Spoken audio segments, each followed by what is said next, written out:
ओम श्री गणेशाय नम नमस्कार बंधुगण आपण मानकु आम यूट्यूब चैनल को बहुत बहुत स्वागत।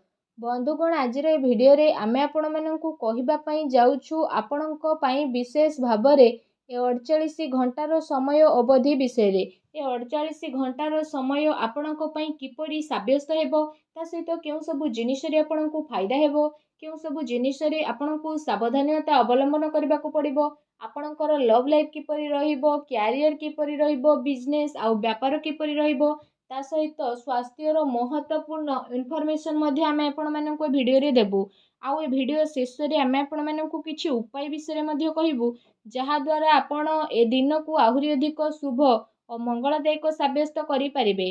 तो आगो को वीडियो आरंभ करबा पूर्व आमर आपणको रिक्वेस्ट कि जदि आपण हमर ए चैनल ले नुवा करि आछंती तो चैनल को सब्सक्राइब करंतु एवं सांगरे नोटिफिकेशन बेल को मध्य ऑन करंतु जहाद्वारा समय समय से नुआ नुआ वीडियो नोटिफिकेशन आपको मिल जिवो। तो आसंतु सर्वप्रथम जानिबा किपरि रहिबो आपणको पई विशेष भाव में 48 घंटार समय अवधि जदि सबुठार प्रथमे कहिबा कि कोन आपणको पई ए दिन रे विशेष भाव में पॉजिटिव रहिबा को जाउछि जदि कहिबा तो फ्रेंड्स ए दिन आपणको पई बहुत ही भल और शुभदायक रहिबो। जरूरी काम करबा द्वारा आपणको विशेष भाव में लाभदायक अवसर प्राप्त मध्य हेबो अटके रहितिबा धन मध्य आपणको पुणी थरे वापस मिली पारे भल खबर मिलिबार आपणको पई अनेक ही जोग बनु अछि उच्च पदाधिकारी एवं वृद्ध लोकंकर सहयोग आपणको प्राप्त हेबो एवं सबु कार्य आपण सहलतार सह संपन्न करिकि आपणको प्रतीत मध्य हेबो। एहा सहित आपण आपणकर कार्य कुशलतार द्वारा कौनसी महत्वपूर्ण कार्य को बहुत ही भल उपाय रे पूर्ण करिवे जहा द्वारा आपणको काफी खुशी मध्य अनुभव हेबो कौनसी अति संपर्कीय लोकंकर घरे आगमन एवं हस परिहास रे आपणकर समय बीतित हेबा घरर माहौल को काफी खुशी भरा मध्य बनेई देबो निजर परिवार रो व्यवस्था बनेई के रखिबा पई जहा नियम आउ कायदा बना जाईछि तो से सब आपणको पई बहुत ही तारीफबान हेबो।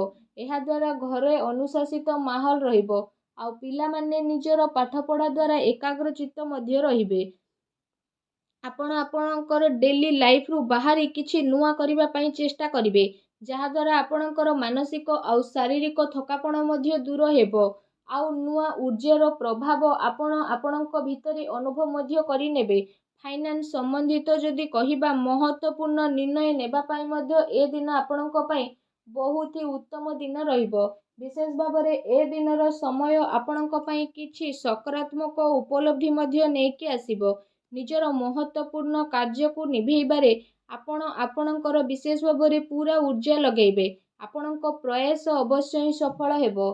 धर्म कर्म प्रति आपणक आस्था रहिबो दिल अपेक्षा आपण दिमाग रे मध्य निर्णय नेबे भावुकतारे आसिकी आपणकर निर्णय गलत मध्य होई पारे शेयर मार्केट आउ निवेश ए सबु संबंधित कार्य रे आपणक पई लाभदायक परिस्थिति एबे उत्पन्न मध्य हेबो जहा द्वारा आपणक मन बहुत ही प्रसन्न रहिबो। ता सहित आसंतु जानिबा आपणक पई कोन नेगेटिव रहिबो जदि कहिबा पारिवारिक स्थिति आपणकर चिंतापूर्ण मध्य होई पारे परिवार रे जणे आउ जनक सह ताळ मेळर अभाव मध्य हेबो अनावश्यक कथा को मध्य नहीं विवाद मध्य उत्पन्न हेबार विशेष भाव में संभावना देखा देउछि कौनसी प्रकार मन रे भ्रम उत्पन्न हेबा द्वारा जणे आउ जनक सह लड़ाई झगड़ा मध्य हेबो ता सहित पिलांकर कौनसी नकारात्मक गतिविधि कारणरू आपनको चिंता आउ क्रोध भली भावना मध्य विशेष भाव में उत्पन्न हेबो किंतु से सबु भूल को आपण ठीक करबा पई विशेष रूप से चेष्टा करंतु एहा द्वारा आपणक स्थिति रे शीघ्र ही सुधारता देखिबा को मिलिबो। ता सहित आपण काहा उपरे विश्वास करिबा पूर्वरु सबु स्थिति उपरे भल भाव में विचार विमर्श करि नियंतु आपणकर भावुकता आउ उदारतार लोक माने फायदा मध्य उठेई पारंती फ्रेंड्स को सहित अधिक मेल मेलाप केवल आपणकर समय बर्बादी करदेव तेणु ध्यान रखंतु कौनसी निर्णय को नेबारे बहुत अधिक समय लगेबा हाथ में आसीथिबा उपलब्धि को दूर मध्य करि पारे निजर बाणी आउ जिद्दी स्वभाव को आपण नियंत्रित रखंतु मामु घर पक्षों द्वारा कौनसी प्रकार भूल बुझामणा मध्य आपणकर होई पारे आपणकर प्रतिद्वंदी आपणक विषय रे କିଛି ଭୁଲ ଆଖୁଆ ମଧ୍ୟ ଫେଲେଇ ପାରନ୍ତି, ଯେଉଁ କାରଣ ପାଇଁ ପଡ଼ୋଶୀ ଫ୍ରେଣ୍ଡସ୍ଙ୍କ ସହିତ ଆପଣଙ୍କର ସମ୍ବନ୍ଧ ମଧ୍ୟ ଖରାପ ହେବ। କୌଣସି ବି ପରିସ୍ଥିତିକୁ ଆପଣ ଶାନ୍ତିପୂର୍ଣ୍ଣ ରୂପରେ ବୁଝାନ୍ତୁ। କ୍ରୋଧ କରିବା ସମସ୍ୟାକୁ ଆହୁରି ଅଧିକ ବଢ଼ିଦେବ। ତ ସେଥିପାଇଁ ନିଜର କ୍ରୋଧ ଉପରେ ସଂଯମତା ରଖନ୍ତୁ। ଏହା ସହିତ କୌଣସି ବି କାମ କରିବା ପୂର୍ବରୁ ତା ଉପରେ ଗମ୍ଭୀରତାର ସହ ଭାବି ଚିନ୍ତି କାମ କରିବା ଅତି ଆବଶ୍ୟକତା ରହିଛି। କୌଣସି ବାହାର ବ୍ୟକ୍ତି ଜଳନ ଭାବନାରେ ଆପଣଙ୍କ ଉପରେ ବଦନାମୀ ବା ଆରୋପର ସ୍ଥିତି ମଧ୍ୟ ଉତ୍ପନ୍ନ କରିପାରେ, ତେଣୁ ଆପଣ ସାବଧାନ ରୁହନ୍ତୁ। ଯଦି ଆପଣଙ୍କର ଲଭ୍ ଲାଇଫ୍ ବିଷୟରେ ଆମେ କହିବା, ତ ଏ ଦିନ ଆପଣଙ୍କର ଜୀବନ ସାଥୀ ଆପଣଙ୍କୁ ସବୁ କାର୍ଯ୍ୟରେ ସାହାଯ୍ୟ ସହଯୋଗ ପ୍ରଦାନ କରିବେ ଆଉ ସବୁ କଥା ଆପଣଙ୍କର ଶୁଣିବେ, ଯାହାଦ୍ୱାରା ଆପଣଙ୍କ ସମ୍ପର୍କରେ ସକାରାତ୍ମକ ପରିବର୍ତ୍ତନ ଆସିବ। ଆପଣଙ୍କ ପ୍ରେମ ଜୀବନରେ ଚାଲି ଆସୁଥିବା ସମସ୍ୟା ଏବେ ଆପେ ଆପେ ସମାପ୍ତ ମଧ୍ୟ ହୋଇଯିବ। ଆଉ ଜୀବନ ସାଥୀଙ୍କର ସକାରାତ୍ମକ ସହଯୋଗ ଆପଣଙ୍କୁ ଆତ୍ମବଳ ଆଉ ଆତ୍ମବିଶ୍ୱାସ ପ୍ରଦାନ କରିବ।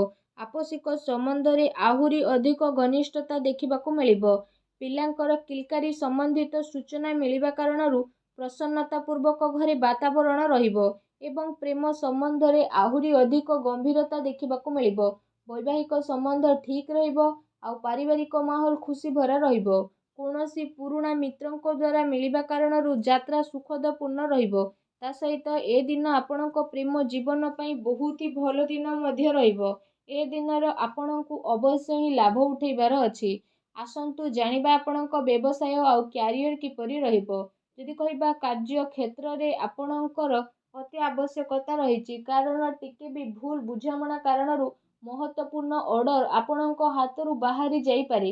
ଚାକିରି ପେଶା ବ୍ୟକ୍ତି ବିଶେଷଙ୍କୁ ଧୈର୍ଯ୍ୟ ବନେଇକି ରଖିବାର ଆବଶ୍ୟକତା ରହିଛି, କାହିଁକି ନା ତାଙ୍କ ଉପରେ କାମର ଅଧିକ ବୋଝ ରହିବ ଏବଂ କାର୍ଯ୍ୟକ୍ଷେତ୍ରରେ କିଛି ନୀତିରେ ପରିବର୍ତ୍ତନ କରିବାର ଆପଣଙ୍କ ଆବଶ୍ୟକତା ରହିଛି।